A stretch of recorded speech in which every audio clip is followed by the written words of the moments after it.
Je vais peut-être commencer par cette toute petite illustration. Le 1er mai 1961, à Tubize, lors d'un grand meeting lié au 1er mai,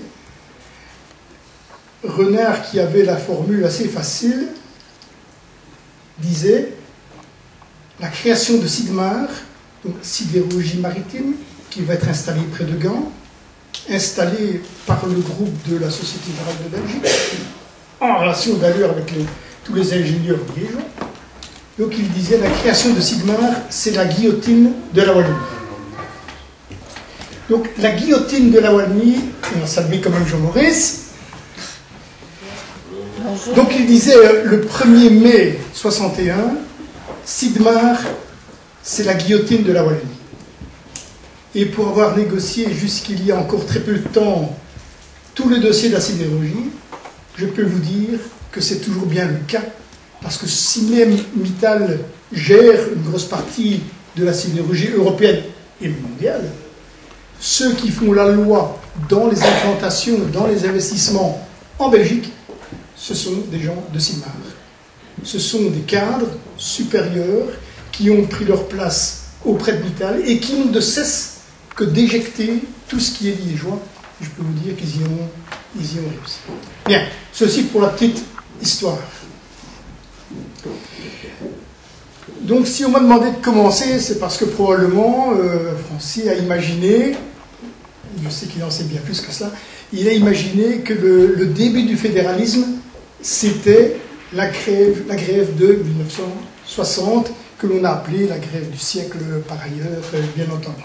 Mais je crois que ça n'est pas venu de ce moment-là.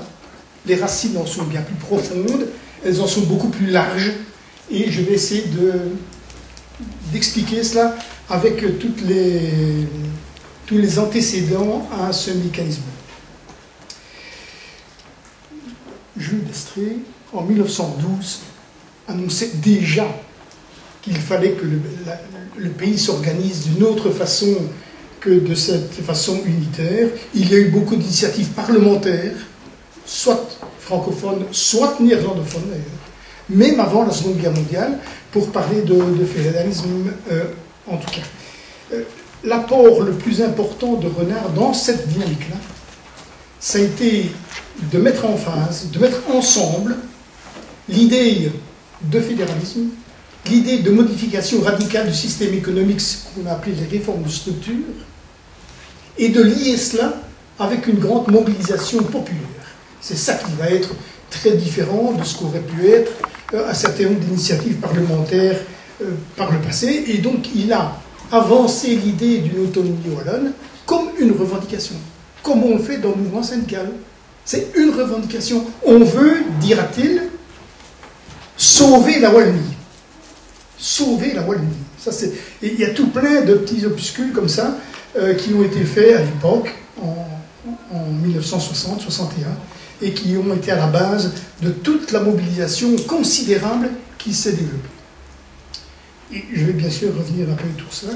Donc Renard est né en 1911. Il a été travailleur à Cockerill, il y est devenu responsable syndical, et puis il a, en raison de son intelligence, en raison du fait qu'il était un tribun, qu'il était un rassembleur, etc., il a gravi les échelons dans la hiérarchie syndicale de façon relativement rapide. Il est mort en 1951. Il est mort en 1962, pardon. Il avait 51 ans. 51. Ce qui veut dire que probablement une bonne partie de l'histoire, de notre histoire, a été chamboulée par son décès. Parce qu'à sa succession, il ne s'est pas trouvé d'homme qui avait assez de charisme dans le monde syndical, en tout cas, que pour prolonger sa réflexion, même s'il y a eu une volonté syndicale très large de constituer, de poursuivre sa réflexion.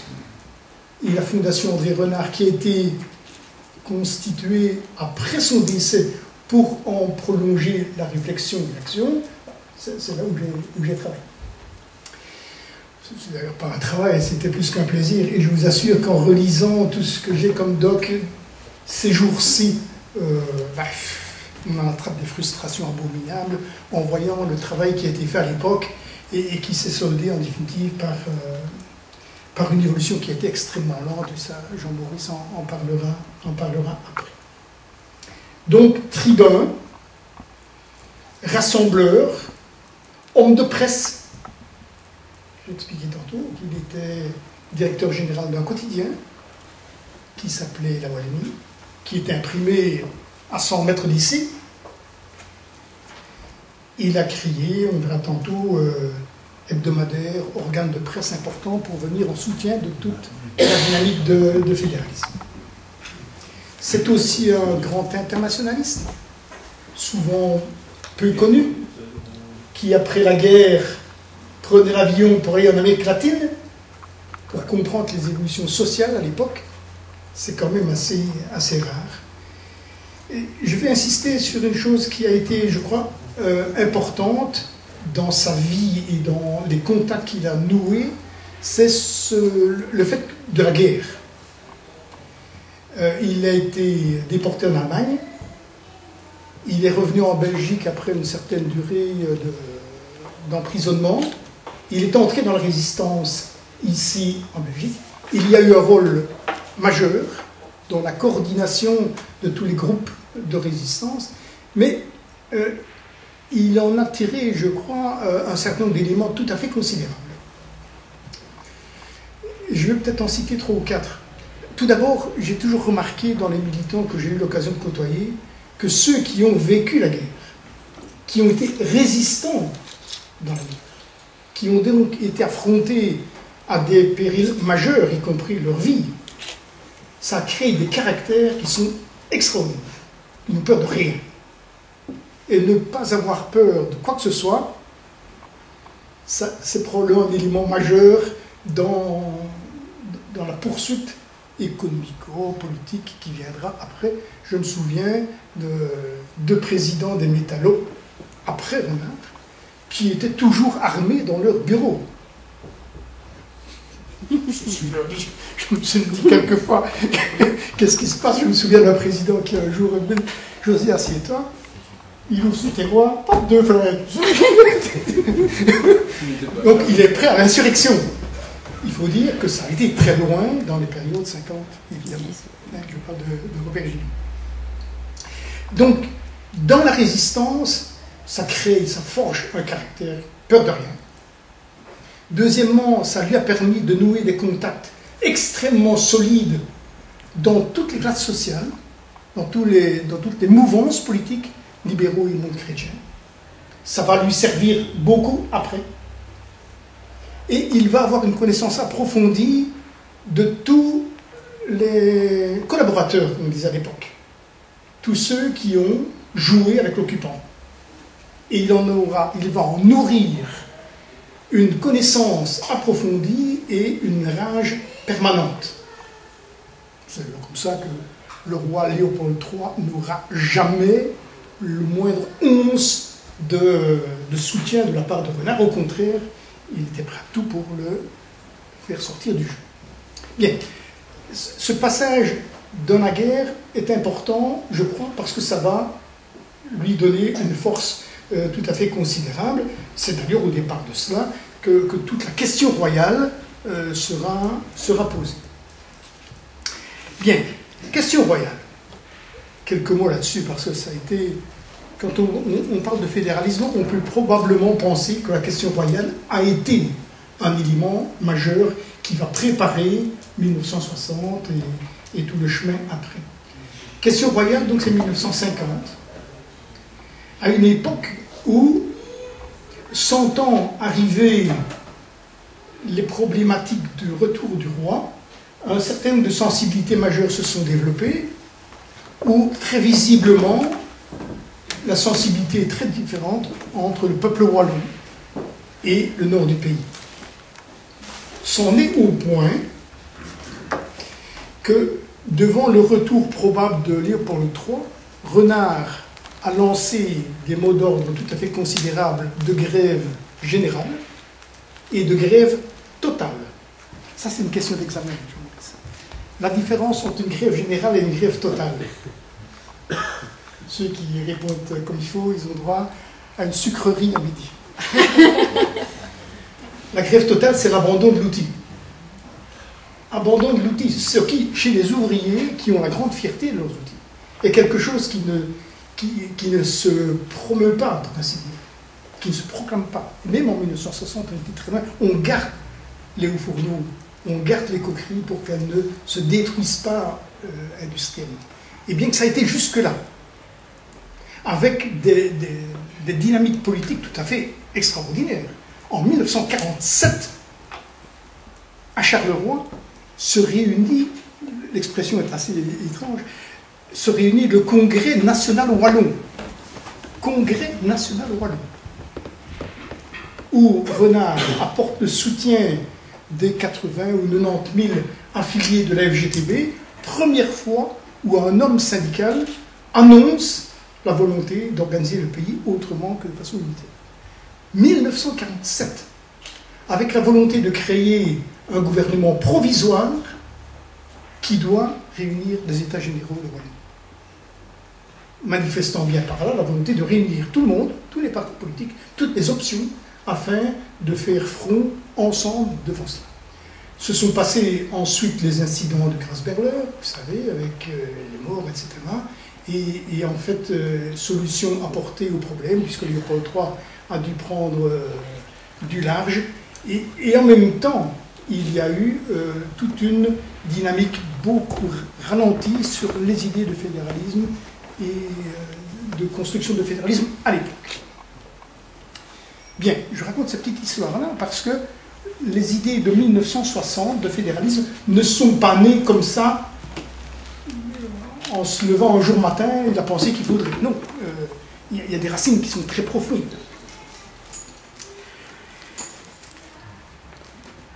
Renard devient secrétaire national de la FGTB, donc il avait des responsabilités à Liège, il devient responsable au niveau de la FGTB nationale. Dès 1951, donc tout de suite après la question royale, etc., il provoque un travail qui va être considérable et qui va déboucher sur ce qu'on appelle dans le syndical le congrès extraordinaire de 1954. Donc entre 51 et 54, il met autour de différentes tables des spécialistes de haut niveau, des profs d'UNIF. Les profs d'UNIF ne sont pas nécessairement les meilleurs, hein, mais il met des gens de haut niveau autour de la table, des gens dans l'administration, pour étudier l'évolution économique et sociale de la Belgique. 3 ans de travail. Il est régent à la Banque nationale aussi. Donc Renard n'est pas le dernier du saut. Donc il organise ce travail qui va déboucher sur le congrès extraordinaire de 1954. Alors, comme j'en ai un exemplaire numéroté, presque à mon nom, de celui qui a rédigé une bonne partie du truc, il y a des choses qui sont extraordinaires. Tout d'abord, c'est un rapport qui est en français et en néerlandais. Par rapport à ce que sera Renard 10 ans après, on verra bien. Et l'avant-propos en néerlandais est signé d'André Renard. C'est amusant, enfin amusant. On comprend ce qu'il y a comme intérêt dans la dynamique à l'époque. Lui, il dit il faut changer l'orientation économique chez nous parce que ce qui est en train de se passer sur un certain nombre de secteurs, de l'énergie notamment, mais aussi du crédit, va engager un processus de destruction économique générale. Dans ce rapport de 1954, on ne fait pas allusion à la situation de l'économie wallonne. Rien là-dessus. Il y a quelques mots sur des régions déshéritées, mais les régions, c'est plutôt des provinces d'ailleurs. Hein. Donc il n'y a pas du tout allusion à la dynamique fédéraliste. Pas du tout. Et quand ce rapport de 1954 est suivi d'un deuxième qui est en 1956 et qui s'intitule « Holding et démocratie économique », il démontre en étudiant tous les grands groupes financiers qui sont installés à Bruxelles essentiellement, c'est pour ça qu'il y aura toujours une opposition radicale contre les Bruxellois, il explique combien la maîtrise de l'économie par ces groupes financiers va conduire toute notre industrie à la dérive totale. Le congrès de 1954 dira « il faut nationaliser ». C'est ce qu'on appelle les réformes de structure. Il dit « si on ne bouge pas à des éléments majeurs de la structure économique, on est parti vers une désagrégation économique ». Et c'est pour ça qu'il dit il faut des réformes qui touchent à la structure, pas simplement des réformes d'adaptation sociale. Il faut modifier un certain nombre de choses majeures. Le crédit, l'énergie, l'électricité, le gaz, le charbon, à l'époque. Et dans le travail de 1956, qui va être annexé à cela, eh bien, on y ajoute la volonté de maîtriser complètement le secteur du crédit. Je lis un tout petit morceau, parce que c'est amusant, parfois les mots sont beaux. Nous revendiquons le transfert à la nation des prérogatives et des privilèges féodaux des groupes financiers et des holdings. C'est beau, c'est encore plus fort que la nationalisation. Parce que c'est un transfert, on ne dit pas... Enfin bon, voilà. Mais ceci est encore une fois quelque chose qui n'est pas lié à une rêverie d'un politologue. C'est un travail considérable qui a été conduit pendant des années, qui a fait l'objet d'une approbation par toutes les instances syndicales, et qui va constituer ce que l'on appelle le programme de réforme de structure de la FGTB de 1954-56. Première grosse pièce au dossier, dont le prolongement va être comment est-ce qu'on le fait à côté du secteur du gaz, l'électricité, charbonnage, crédit, donc la maîtrise de l'épargne, c'est ça que ça veut dire. Il y a tout un développement sur le secteur de la santé, disant il faut que la santé pour les gens soit gratuite, il faut mettre en place des mécanismes pour cela.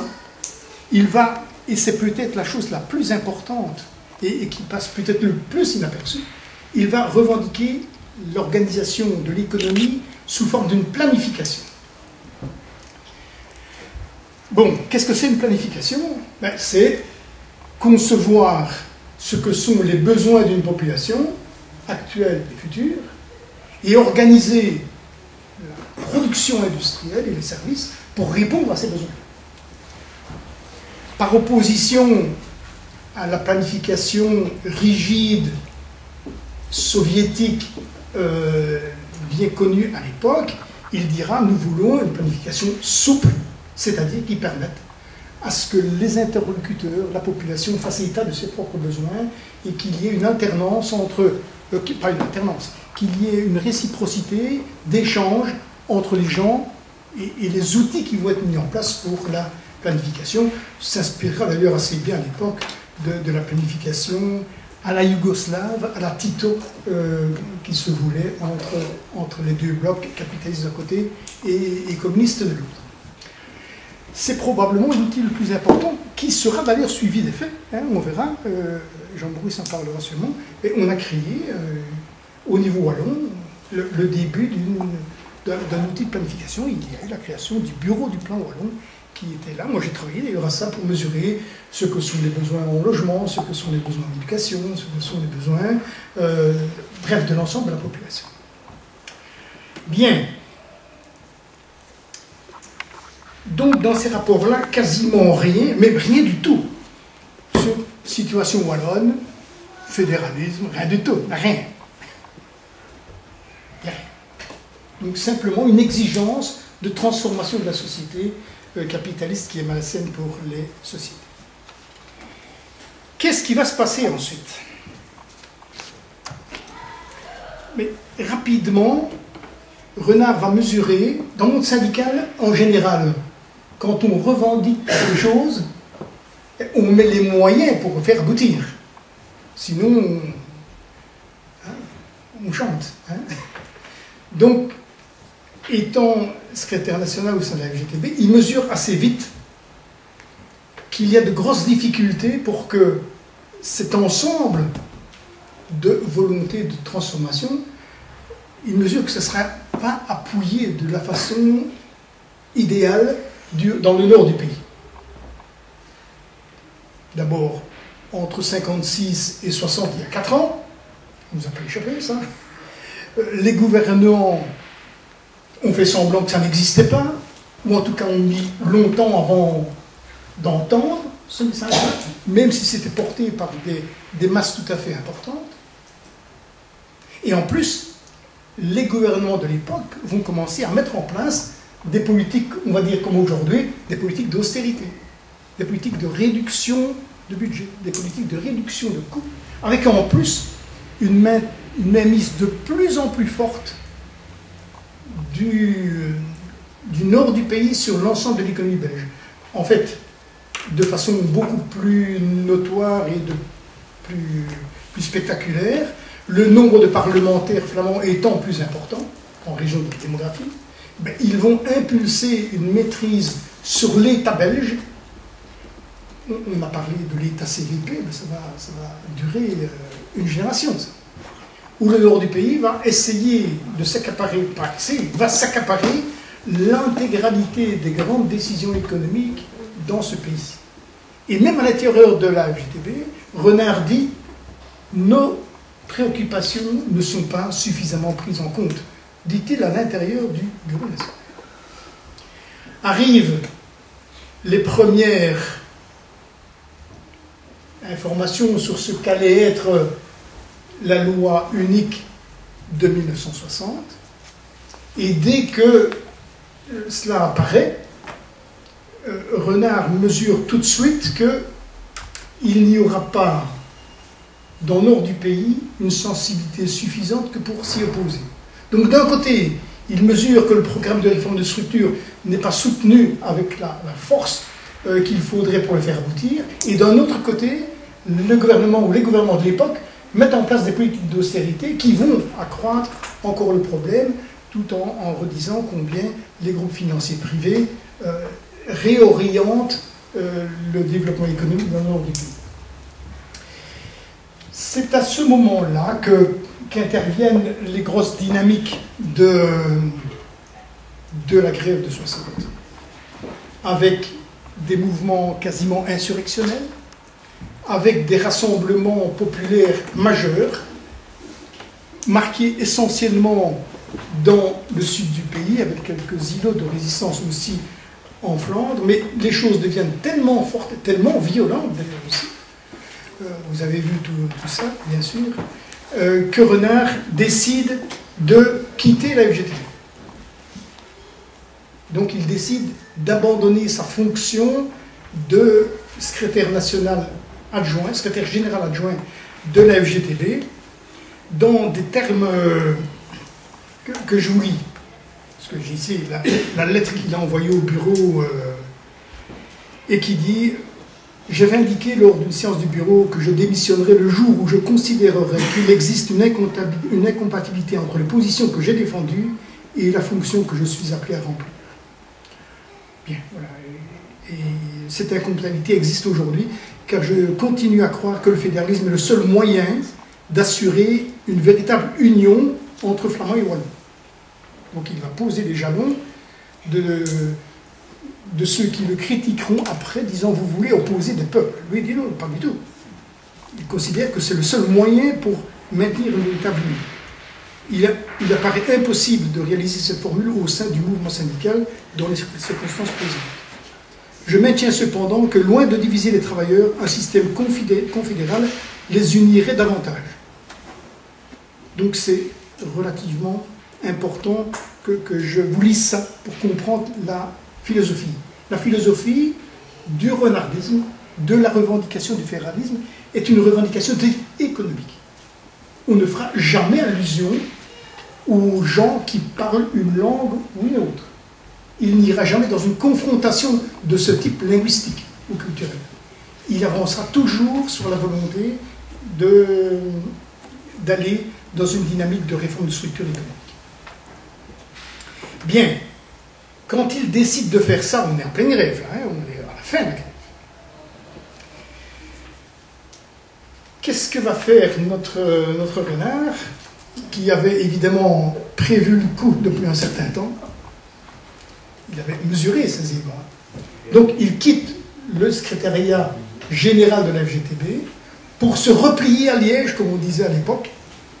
D'autres disaient on monte à Bruxelles. Lui, dans le monde syndical, le politique c'est autre chose, mais dans le monde syndical, je n'ai pour ainsi dire jamais connu quelqu'un qui ait quitté des fonctions importantes au niveau national pour dire j'abandonne ça, parce que ce que je vais faire, on ne saura pas y aboutir. Dans le monde politique, c'est autre chose. Il y a des gens qui ont dit on n'ira jamais à Bruxelles. Il y en a d'autres qui ont dit on y a été, on n'ira jamais plus. Je pense à Jean Bruys, je pense à Van Goenberg et quelques autres de ce type. Donc la grève de 60 bat son plein. Renard se retire de ses fonctions dirigeantes au sein de la FGTB et il constitue ce qu'il va appeler un deuxième front contre la loi unique. Il va transformer ce deuxième front non pas en une résistance contre une dynamique qui va écraser les gens, il va se vouloir conquérant en disant « nous, on veut l'autonomie wallonne ».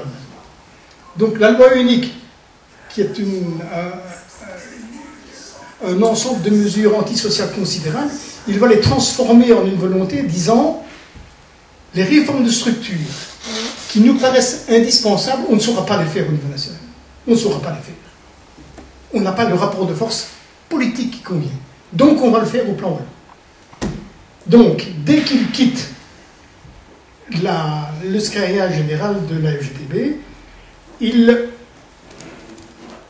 va constituer un certain nombre de mécanismes qui vont être extrêmement importants.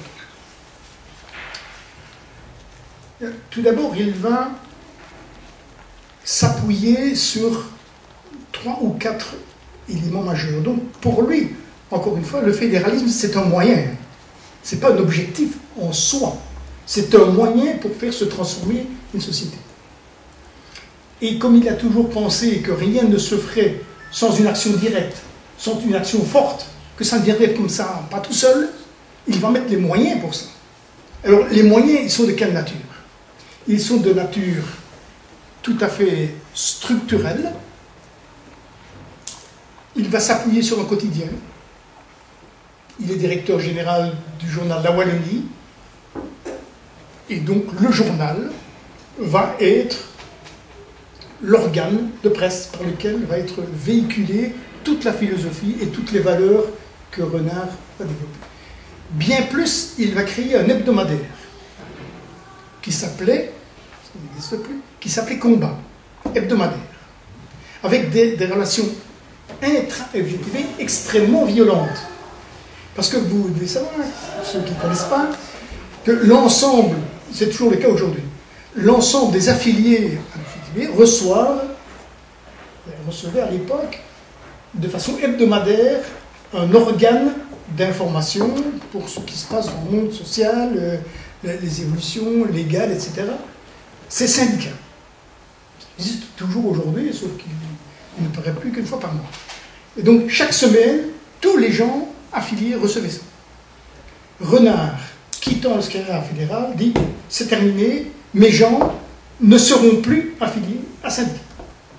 Je crée un autre outil de presse hebdomadaire, c'est Combat. » Donc il va remplacer, et c'est des centaines de milliers de gens, hein, des centaines de milliers, déjà 81 ou 90 000 à Liège, mais c'est aussi dans d'autres parties de la Wallonie, en partie dans l'Hainaut, dans le Namurois, dans le Brabant-Wallon, dans le Luxembourg. Et cet hebdomadaire, dans lequel j'ai écrit pas mal quand j'étais jeune, j'ai même été un peu éditorialiste, ce truc-là, était un organe extrêmement, d'abord, sérieux, en plus revendicatif, et extrêmement solide sur les évolutions institutionnelles et les volontés qu'on voulait voir dans le fédéralisme. Donc, il met en place des structures, il crée non pas un parti, mais un mouvement. On va commencer à rentrer dans le côté polémique des choses. Il crée un mouvement qui s'appelle le Mouvement populaire wallon. Il le crée en mars 1961. C'est un mouvement, c'est pas un parti. Et il appelle à ce qu'il y ait un large rassemblement des populations dans ce mouvement pour faire en sorte qu'il soit un outil de pression sur le monde politique, sur le monde décisionnel, afin que ça s'oriente dans cette voie. Ça va très très vite. En quelques semaines, c'est 600 000 affiliés. Est-ce qu'on se rend compte aujourd'hui la difficulté d'avoir quelques membres, Francis. Et c'est vrai pour les gros partis aussi. Pourquoi? Parce que le MPOE accueille des affiliations individuelles, mais aussi des affiliations collectives. Donc des mouvements, des parties entières du mouvement syndical s'affilient au MPOE. Et le MPOE devient tout de suite présidé par André Renard, qui donc utilise cet outil-là, d'abord pour rassembler le plus grand nombre possible, et pour commencer à faire une pression considérable. Avec des publications qui, quand je relis ça aujourd'hui, je l'attrape encore la chair de poule, moi. Parce que pour préparer ceci, j'ai lu tout plein de trucs, nom de Dieu. Ouais. On en avait à l'époque. Ça, je peux vous dire. Hein. Vers le socialisme par l'action, ensemble, en pensée et en action, sauver la Wallonie, et on en veut tant qu'on peut. Tout ça a d'ailleurs été illustré ou écrit de façon tout à fait remarquable par Pierre Tilly, qui a écrit une biographie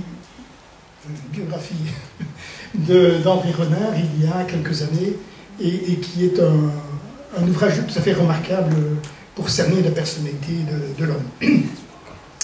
Donc, une dynamique tout à fait considérable qui s'enclenche avec le MPOE, et ça va créer des problèmes majeurs avec le monde politique.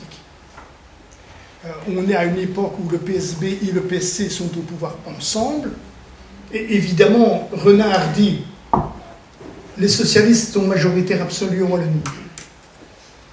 La FGTB est majoritaire absolue dans le monde syndical en Wallonie. Donc nous sommes majoritaires absolus.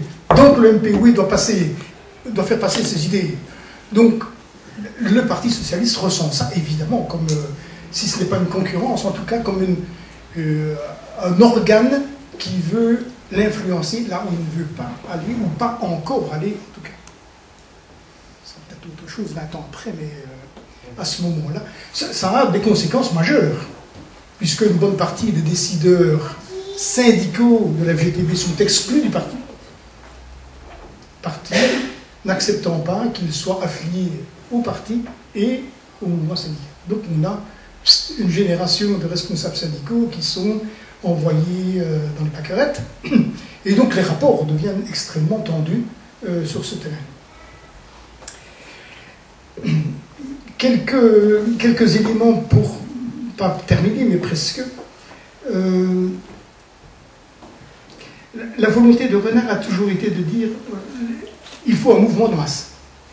Les choses ne viendront pas toutes seules. Probablement qu'en annonçant le programme de réforme de structure en 1961, même si ça datait de quelques années avant, beaucoup de gens dans la rue, si on faisait comme aujourd'hui des journalistes qui font des micro-trottoirs, et si on demandait est-ce que vous savez ce qu'est une réforme de structure, personne ne dirait rien du tout. Mais, évidemment, hein. Mais lui, il a réussi à mettre dans l'ensemble et l'opposition à la loi unique, et une volonté de transformation de la société, et le fédéralisme. Avec des meetings qu'il a tenus partout en Wallonie, avec des centaines de milliers de personnes présentes, avec des mouvements forts qui vont appuyer cette démarche. Hélas, il est mort presque dans l'année qui a suivi. J'ai indiqué tantôt qu'il était décédé à 51 ans. Et donc, voilà. Quelle est la suite? Mais ça, c'est Jean-Maurice qui va en parler. Mais le MPOE, le mouvement populaire wallon, a tenté, déjà sous son influence, bien sûr, hein, de réunir largement au-delà du MPOE. Et donc se sont constitués des fronts larges avec le mouvement libéral wallon, Rénovation wallonne, Wallonie libre, un certain nombre donc de courants de pensée venant d'autres mondes que le monde syndical ou le monde socialiste, et donc on va de ce côté-là avancer sans arrêt.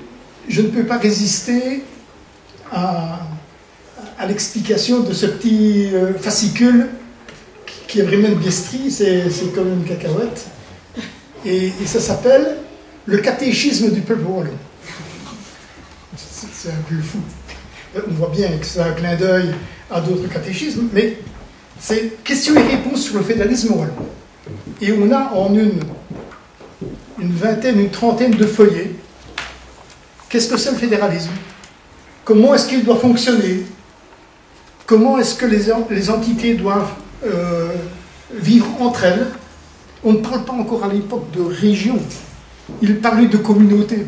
Le mot va être utilisé autrement plus tard, mais il parle d'une communauté dans le nord du pays, d'une communauté dans le sud du pays, et il dit, voilà, les Bruxellois, ils doivent aussi trouver leur place, mais il faut que... Il y a toujours une haine contre les Bruxellois, en raison surtout de la localisation des holdings financiers qui y sont, et probablement en raison de la propension de ceux-là à se croire un peu le nombril du monde. Bien, c'est toujours le cas aujourd'hui. Donc il explique en termes extrêmement simples pourquoi on veut le fédéralisme. C'est des amusettes, j'aime Coubert. Pourquoi les Wallons veulent-ils le fédéralisme? Pour trois raisons.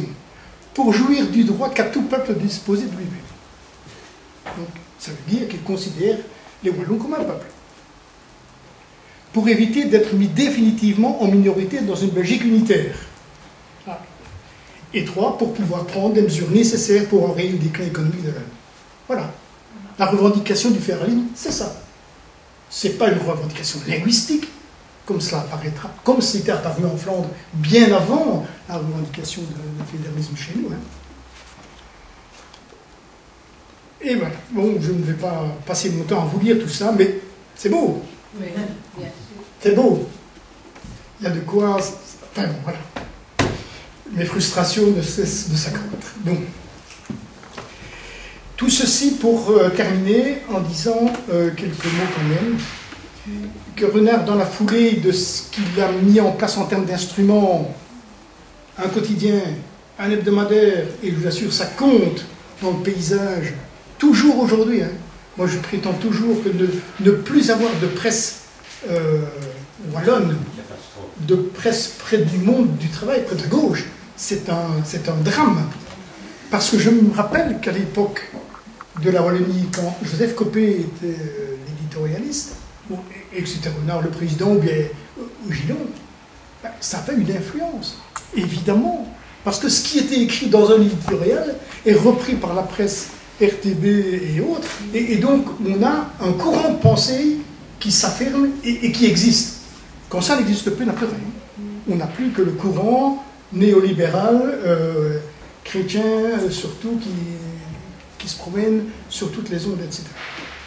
Il a créé un réseau de polycliniques et d'hôpitaux dans la foulée de ceci, où il y avait une volonté d'un régime de santé gratuit pour les gens. On a créé un ensemble d'hôpitaux, et ça existe toujours, en partie. La clinique André Renard installée, c'est toujours ça. Les polycliniques qui existaient dans les différentes régions autour de Liège sont toujours là. Elles ont été réduites en nombre, mais elles sont toujours là. Il a, dans le monde syndical, pour être très concret, la cotisation syndicale la plus chère qui existe, c'était chez les métalleux de Liège. Donc chez les ouvriers. Quand on regarde ce que paye chaque mois un affilié, là où c'était plus cher, c'est à Liège. Chez les ouvriers, donc théoriquement ceux qui sont le plus mal lotis. Il a toujours expliqué, on veut les moyens pour conduire notre politique de fédéralisme. C'est pas rien. Il a créé des outils de proximité. Dans chacune des régions, des sous-régions autour de Liège, il y avait des permanents syndicaux qui étaient là en présence continue avec les gens pour assurer que le discours du chef, c'était bien la façon que c'était ressenti par les gens, et en retour, que l'information lui vienne de la façon dont les gens réagissaient. Bien, voilà. À titre d'amusement, quand il est décédé et que ses amis de l'époque ont essayé de prolonger sa réflexion, on a créé donc la Fondation André Renard, qui était financée à l'époque, en bonne partie, par une tombola. Donc les militants syndicaux faisaient du porte-à-porte dans les quartiers, dans les villages, pour trouver de quoi payer quelqu'un comme moi. Par exemple. C'était pas ça la source, mais je veux dire qu'il y avait une présence populaire tout à fait étonnante dans cette dynamique. Quand Renard est mort, ceux qui étaient de sa génération ont essayé de suivre sa réflexion. Je pense surtout à André Genot, à Pirsou, à Massé, à Lambion, à Irna. Irna qui était à ce moment-là déjà présent, mais qui a été aussi l'homme ressource pour la génération d'après. Dans la génération d'après, il y a eu Destré, il y a eu Gillon, il y a eu Jean Boris, il y a eu Magis, il y a eu Gaëtan. Bref, moi je me mets dans la génération encore après, pourtant je suis presque de la même époque. Mais aujourd'hui, qu'en reste-t-il? On verra bien les évolutions très longues, très pénibles entre 1960 et 1985, première élection au plan wallon, etc. Donc une période longue, une période d'une génération. Et je crois que beaucoup de personnes qui ont été à la base de toute la revendication, de toute la dynamique que je viens d'essayer d'expliquer, ne sont plus là. N'ont plus été là, même à partir de 1980, j'ai dit ça comme ça. Et que la mémoire de ces choses-là s'est progressivement dissipée. Que les efforts qui ont été faits politiquement de décentralisation, etc., ont pris beaucoup de temps, et que donc ce qui était estimé comme essentiel, c'est aussi un petit peu dissipé, et qu'en tout cas le rapport de force qui était là organisé en tant que tel, c'est aussi dilué. Un certain nombre de personnes du mouvement populaire wallon ont créé le Rassemblement wallon. On a commencé à voir se disloquer un certain nombre de choses, et l'aboutissement n'en a pas été facilité, bien entendu. Bien, voilà. Je n'ai plus rien à dire. Il n'empêche qu'un certain nombre d'idées importantes qui ont été avancées là-bas ont été quand même réalisées sur le plan wallon, notamment sur le plan financier. On a créé des outils pour compenser la faiblesse du privé. On a créé la Société de développement régional wallonne, avec une bagarre considérable d'ailleurs, parce que tout le monde voulait avoir son petit outil financier dans chacune de ses provinces. Et il a fallu une bagarre tout à fait considérable de Destré, notamment, pour dire non, il faut un outil assez puissant pour pouvoir injecter des moyens dans des gros dossiers, etc. On a créé la cellule du plan wallon, on a commencé à constituer un certain nombre d'outils, mais peut-être que la dynamique, la ferveur, toute l'ambition de départ a été un peu perdue dans tout cet espace de temps qui a été très long et un peu difficile à vivre pour beaucoup. Voilà. Je vous remercie.